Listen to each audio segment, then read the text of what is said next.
Well, good afternoon, everybody. My name is Jay Linder, and it's 2 o'clock, Friday, October 2nd now, and we're here to do another edition of the Financial Wellness, COPEC Financial Wellness Daily Livestream Webcast. Real excited to be here. We have one of our members that is a pretty regular person on this program, and that's Russ, who is an elder law attorney. And today we're going to be talking a little bit about LLCs for landlords. As we know, many people have real property that they might have in rental situations. So we're going to talk a little bit about the legality there and how to protect ourselves. So we'll get into that shortly. Disclosures, make sure everybody had a chance to review this. This is a disclosure regarding COPEC speakers, affiliated companies that are on the board, and myself, I'm one of the hosts and the president of COPEC, and so we have some additional disclosures about our company, just so that we have full disclosure out there. And so we are going to continue here, and we'll go ahead and get Russ in here for our conversation.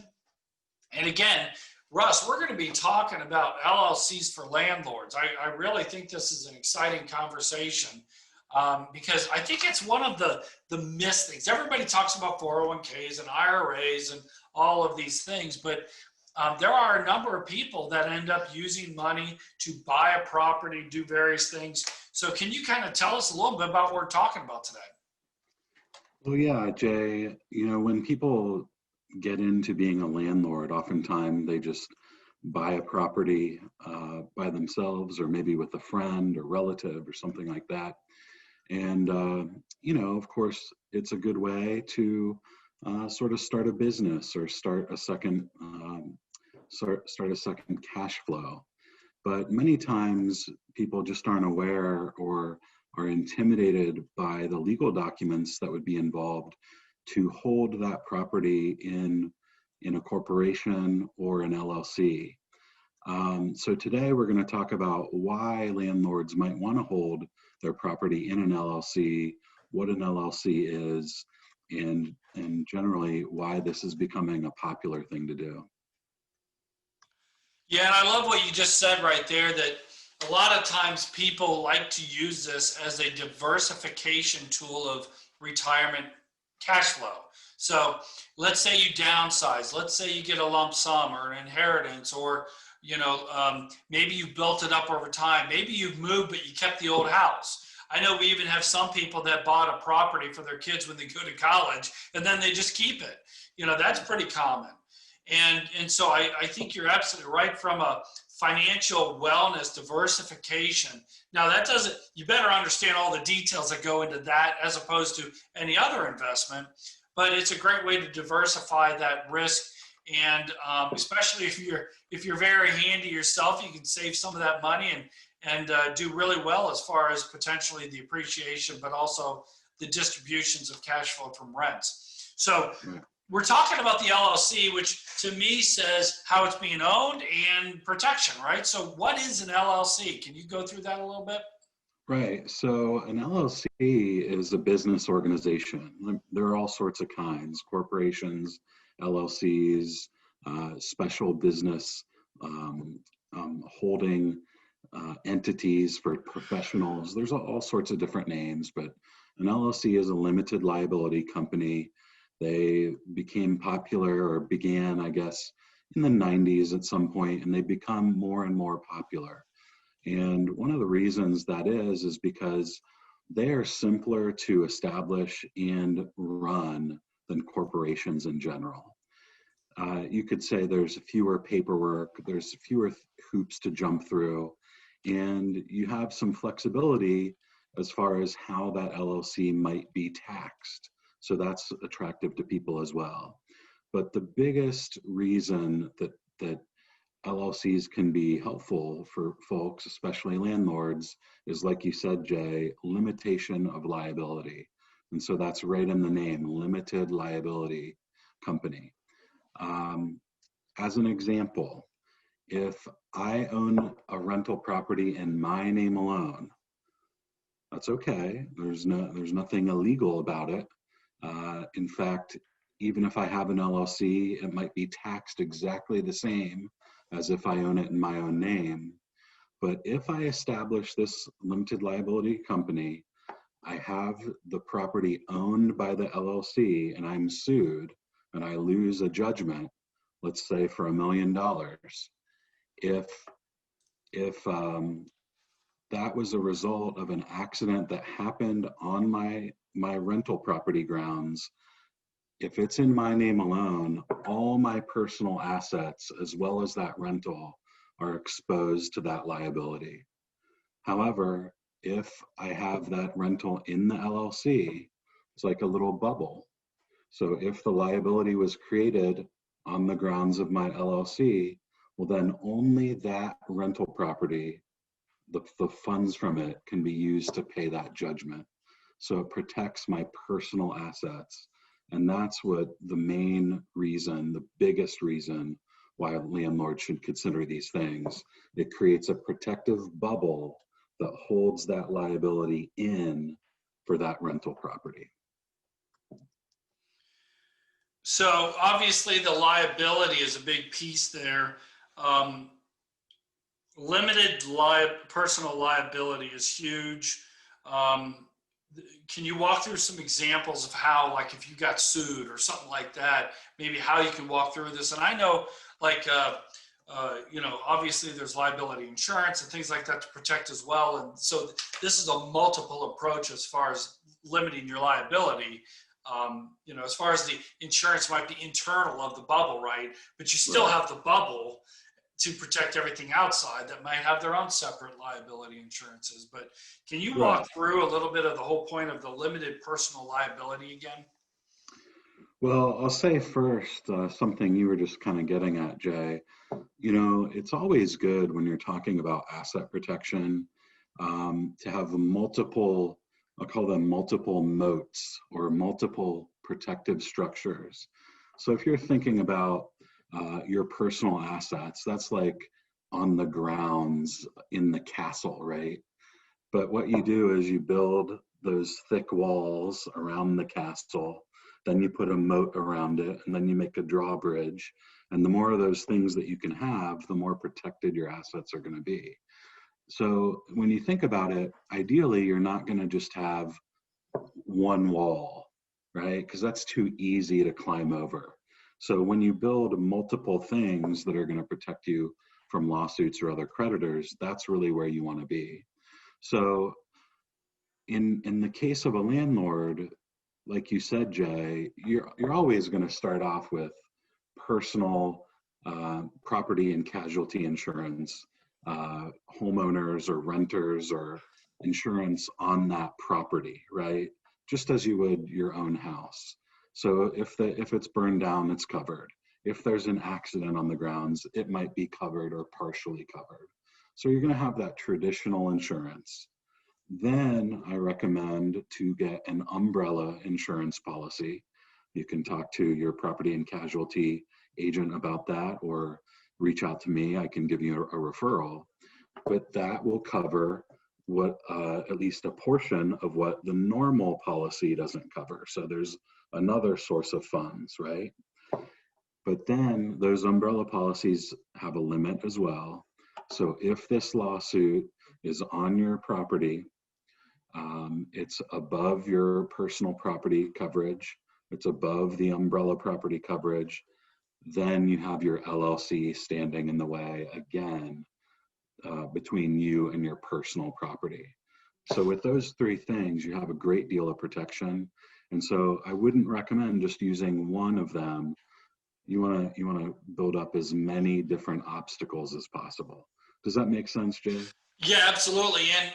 And there's a lot of situations you mentioned, like for example, in that bubble, you may have 10 different bubbles, right? You got your personal house, you've got this personal property, you may have multiple personal properties, right? If you're into real estate quite a bit, you want to have a different one for each one, right? And so whether you have an umbrella policy inside or that's outside for you personally, right? Right. I'd imagine that's going to be outside, but you might have two bubbles and then your personal property, meaning your personal residence. So you might have your personal residence, Right. but then you have an LLC for a property and an LLC for a property. Each of those properties has their own liability coverage for that property. And then you have another one for your residence. Right. Then you have each of those in the LLC. Then if somehow you had a mistake happen, then you would have an umbrella policy for you personally. So there's a lot of dynamics here, and that's just an example because you're professional, your liability, like you said, your PNC, but then also whichever attorney you're working with, they would design this to give you the greatest protection possible, right? Right. Yeah, absolutely. And so one thing you just mentioned was having multiple LLCs, and that's not required. I mean, you don't have to do it that way. But what Jay is pointing out is if I have two rentals and they're both owned by the same LLC, and a tenant has a party on one of the places or at one of the places, the place he lives at, and during this party, somebody, I don't know, is walking on the balcony and falls off and dies, and you're sued. Well, now the problem is there's two properties in the bubble. So if that lawsuit's for $1 million, well, it could eat up, potentially the value of both properties.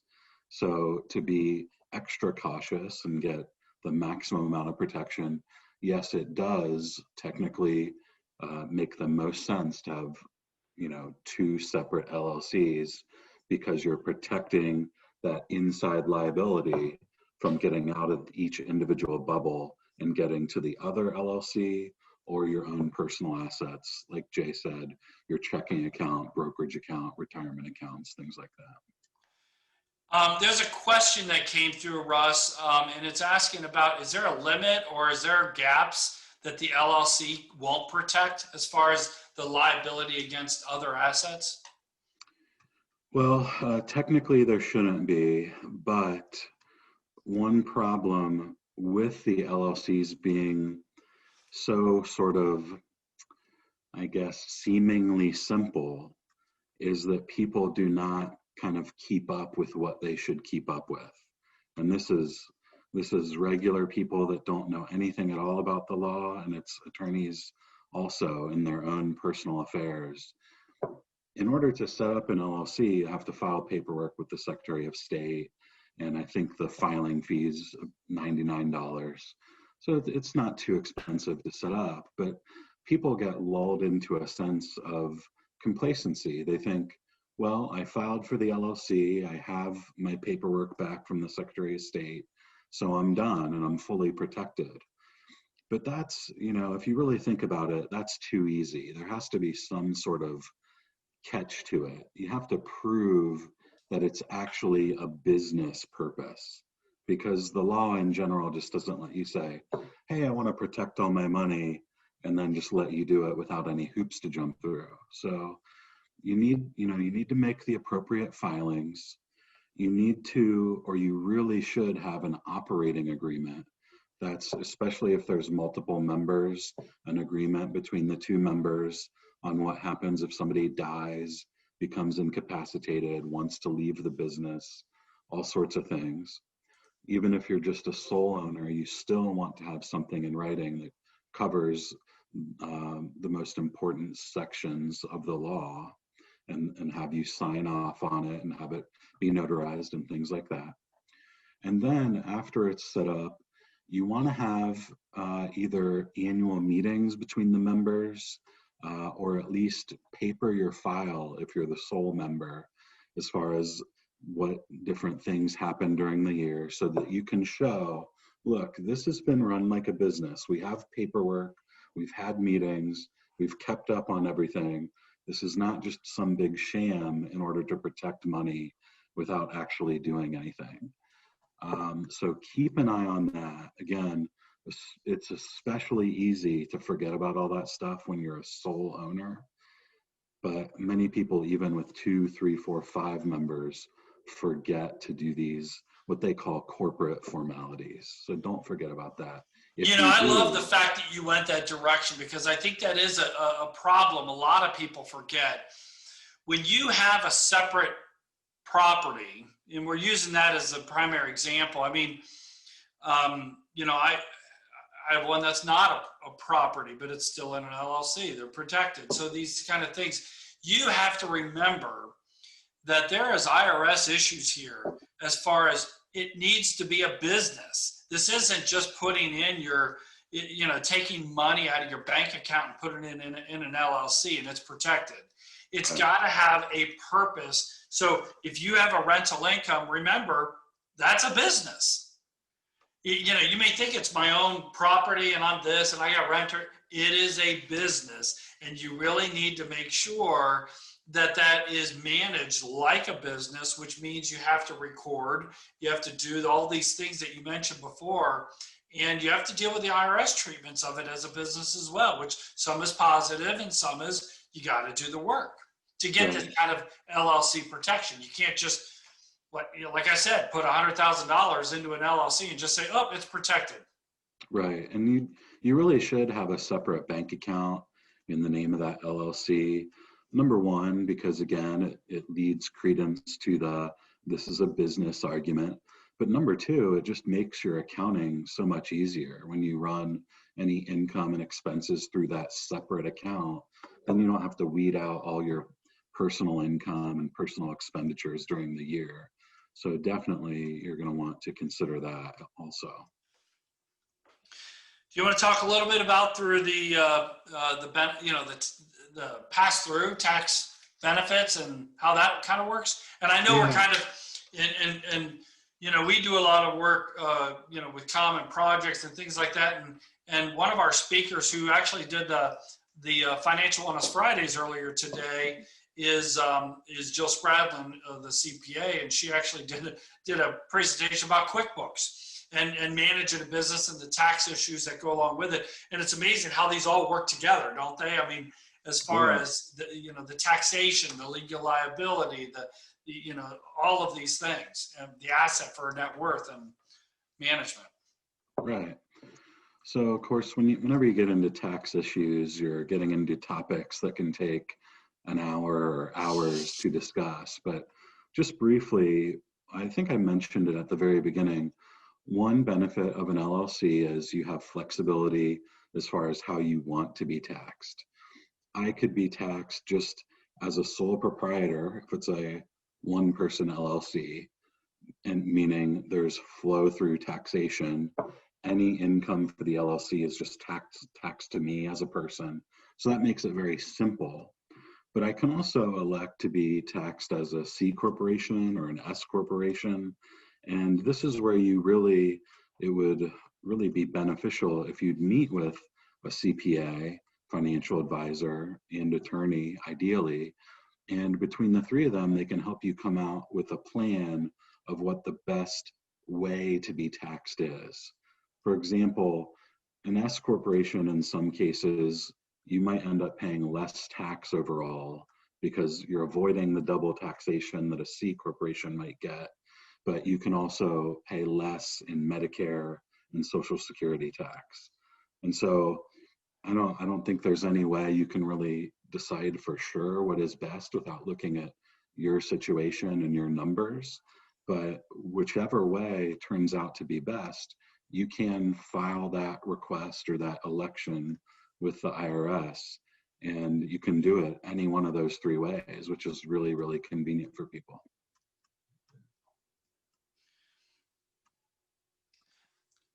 Is LLC, is there any other terminology that's synonymous with LLC in any way?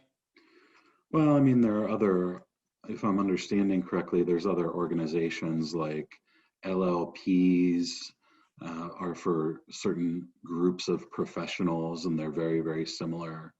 But I don't know, nothing's coming to mind, Jay, if you had something in particular you were thinking about.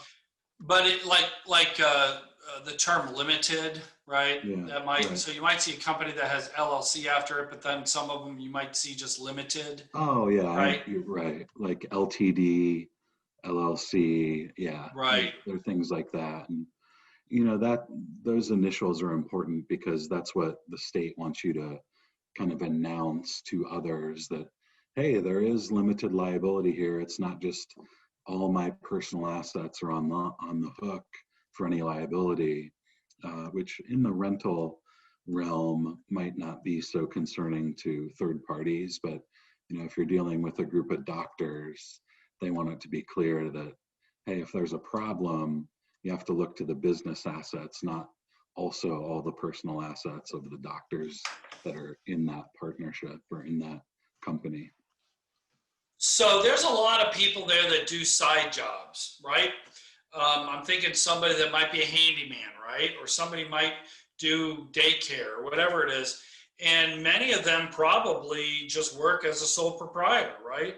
Right. So can you walk through the example of why somebody who is doing this type of work as a sole proprietor may want to really consider some of this LLC kind of, you know, because even if you're in an LLC and you're not even an S Corp or C Corp, right? But if you're a sole proprietor, you're exposed, right? Right. And, you know, of course, now we're not necessarily talking about landlords, but just That's a good point. general reasons why you might want to form a corporation or an LLC for your business. And it is a bit interesting with examples like a handyman or something like that, because you can't just create an LLC and then say, no matter what I do, I'm not on the hook, right? So if I negligently or intentionally cause somebody harm, I'm going to be personally liable. So there is some limitation on the protection you get as somebody who's actually performing the work yourself, right? But if you do have other employees, well, then it's going to be more likely that LLC will protect against a problem or a liability that employee causes, because then you can say, look, I didn't do it, it's their negligence, but yes, because it happened under me, the employer, the business might be at risk, but my personal assets shouldn't be, because, you know, it wasn't my specific fault. Right. So there's kind of a gray area there, but certainly certain circumstances that could arise where you definitely want to have some sort of a corporate structure around you to protect your personal assets. Yeah, and you bring up a really good point. I went a little bit off the reservation there a little bit as far as, you know, our target was really about one specific type of a situation. With us kind of, you know, we're kind of at the end of the discussion here, but I wanted to bring it back full circle again and really, again, focus on what we're talking about, which is the landlord situation. Is there anything that is hitting you that we can kind of use as a wrap up here? We've got 2 or 3 more minutes that we can go. Specific to the landlord thing, is there anything else that you'd like to throw out there that we could do? I wanted to bring it back home there. So yeah, I mean, there's nothing in particular that I need to mention that I haven't already, but I mean, number one, just you can't protect your personal assets if you own the rentals in your name alone. It's just, there's no barrier at all between that liability that was created by a tenant and your own personal savings. So, I mean, it's really, really a good idea to create an LLC or a corporation, put that property in the LLC. Then you're creating those walls we were talking about between the liability and your personal assets. You want to make sure you have a new bank account to run that business through. You might want some bookkeeping help. You might want to talk with your CPA, financial advisor, attorney about how that might be best taxed and set up from a financial perspective. And once you do that, and you have your insurance, maybe your umbrella policy and the LLC, and you keep current with your paperwork from year to year, you have a really good plan. And it would be, you know, it would be very unlikely that your personal assets would be lost at some liability that's created inside that LLC bubble. So that's why they're so popular. They provide a great deal of protection, and the interest can also be transferred pretty easily with a little help through your trust or your will. When you die, you can easily avoid probate and leave that asset or those assets to your loved ones. So all in all, it's a very powerful strategy. You just have to know about it and follow the steps. Well, I mean, this is great information. I really think this needs to apply across the board for anybody who is dealing with trying to build net worth, trying to create, the American dream, right? Trying to create a lifetime income from a rental property. Don't let it fall apart, or especially, and there's two things that really hit me hard on this, is three things really, is don't treat it as personal property. Treat it as a business. Put it outside, put it in a business. You own in essence, you own a share of that business. Maybe it's 100%, but it's a business. It's like sharing a share of stock of XYZ company out there, right? If something happens to that company, I'm not being sued. It's the company, and it's really talking about separating that out from the personal property. Treat it like a business. It is a business. To make sure that it is set up properly, you have to make sure you treat it like a business, because that's the way the liability is going to look at it, and the IRS. And then lastly is diversify your risk by having, and I'm not saying do this, because it really depends on your personal situation, but consider the ideas that each property might be benefited by having its own business entity for each one. That way you've created these firewalls between each one. But again, this is not a substitute with talking to your own attorney, talking to your CPA, your advisor, making sure that they are the ones that give you personal advice on what is best for you and your situation. Because these are more examples to make sure that you're aware of this as even being an option. But right. Nothing is a substitute to you going out and talking to your own advisor for your personal situation. So please do that. And we are so grateful to have Russ and all of our experts in sharing this to you. So please check it out. If you're in this, if you're looking to do it, get good advice, set it up right. And Russ, thank you so much for being here. We don't have any other questions. So we'll go ahead and wrap it up here. Thank you so much. And we'll be seeing you next week. I am confident with probably a great topic, which I don't know if it's on my head, but they're always great. And we'll be talking to you real soon. Thanks everybody for joining us. Let us know if you have any questions. Otherwise, we'll talk to you soon. Thank you so much. Bye-bye.